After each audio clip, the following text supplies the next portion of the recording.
eu tenho no meu planejamento semanal o dia do jogo pedagógico, que é o dia em que eu inicio a aula com aquele jogo. Eu abro, como eu disse, sequência didática, eu vou trabalhando todas as áreas. Eu trabalhei uma semana com os meus alunos agora no começo do ano, com 3 jogos em uma semana só. E tem como, mas a tua turma, como é que é agitada e tal? Gente, a gente não pode desistir de querer explorar esse jogo. A gente tem que insistir nesse jogo. Então, por que não começar o jogo, começar a tua aula com um jogo? As crianças, às 7h30 da manhã, elas não estão querendo corrigir um tema. Elas não estão querendo ler um texto. Eles recém acordaram, o cérebro ainda está se organizando. Está se espreguiçando. Então, assim, claro, e de tarde é a mesma coisa, eles voltaram do almoço, eles ainda estão cansados, enfim, tem toda essa questão biológica também. Então, é uma coisa que uma prof minha sempre diz, uma grande amiga minha sempre fala, prof. Vanessa, a gente tem que emocionar as crianças para elas aprenderem. Então, começa a tua aula com uma coisa muito legal, começa com alguma coisa que vai motivar essas crianças, para fazer com que o cérebro tenha prazer de aprender, ele vai estar aberto para qualquer conteúdo depois disso. Então, começa com uma coisa muito legal, faz o contexto, porque eu não jogo o jogo só pelo jogo.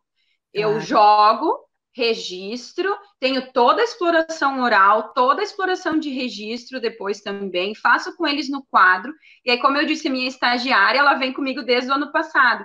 Então, ela já tem essa mesma, esse costume que eu tenho de como fazer a intervenção com a criança, sabe? De não deixar eles jogar ali sozinhos, mas ir fazendo perguntas certas para as crianças no meio do jogo. E lá no final da aula, eu fecho a aula com alguma coisa legal, uma leitura de leite, mais alguma coisa assim, um jogo mais tranquilo, uma coisa que não exija tanto das crianças.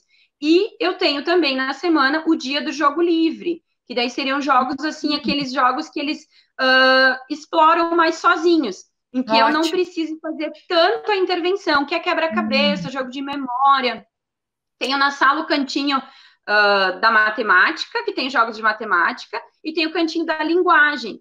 Então, nesses cantinhos tem materiais para eles manipular. Então, eles vão lá, por conta, escolher alguma coisa, no lugarzinho deles, ou em algum outro canto da sala, para fazer o fechamento do dia, né? Dani, tu falando, deu até um bug aqui no meu cérebro de tanta coisa que veio para eu falar junto contigo.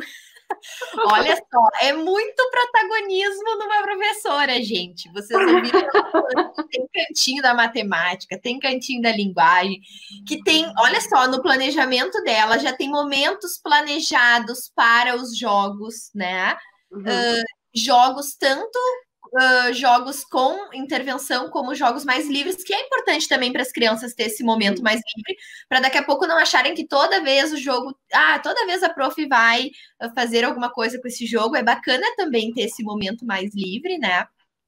E é super legal, assim, Dani, de ver esse teu protagonismo, desde pensar em que momento esse jogo vai ser feito, né? Porque como tu falou, a afetividade tem tudo a ver com a aprendizagem. Então, no momento que eu mobilizo uma criança para aprender, tu falou lá da sala que tu pega as crianças com dificuldade, né? São crianças que às vezes já estão com a autoestima baixa, já estão com aquele ranço das atividades escolares.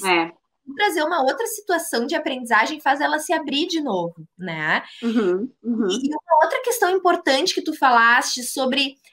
muitas vezes daí as professoras alegam que é uma bagunça, que é toda uma mobilização para fazer um jogo, e aí acabam desistindo e voltando para as atividades mais tradicionais, digamos assim, né?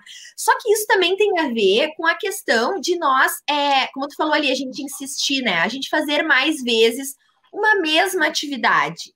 Porque daí daqui a pouco as crianças já sabem como aquilo funciona e já não existe uma mobilização tão gigante de bagunça das crianças para se organizar para aquilo, porque elas já sabem como funciona, né? Então, claro que numa primeira vez, numa segunda vez, vai gerar uma mobilização grande, vai gerar um arrastamento de cadeira, uma gritaria, porque nós vamos jogar, porque nós vamos brincar, mas daqui a pouco aquilo ali já se torna parte da rotina, né? Então, para as gurias, não precisa ser gincana, a sala de aula não precisa ser gincana que cada vez você vai fazer uma coisa diferente. É importante a gente repetir coisas para que as crianças... Não, isso aqui eu já sei fazer.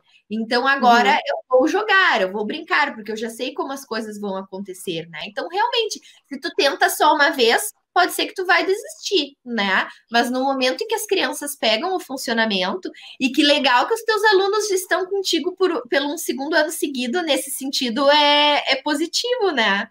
Que eles já conhecem. Eles já estão no embalo. Eles Isso. vão no embalo.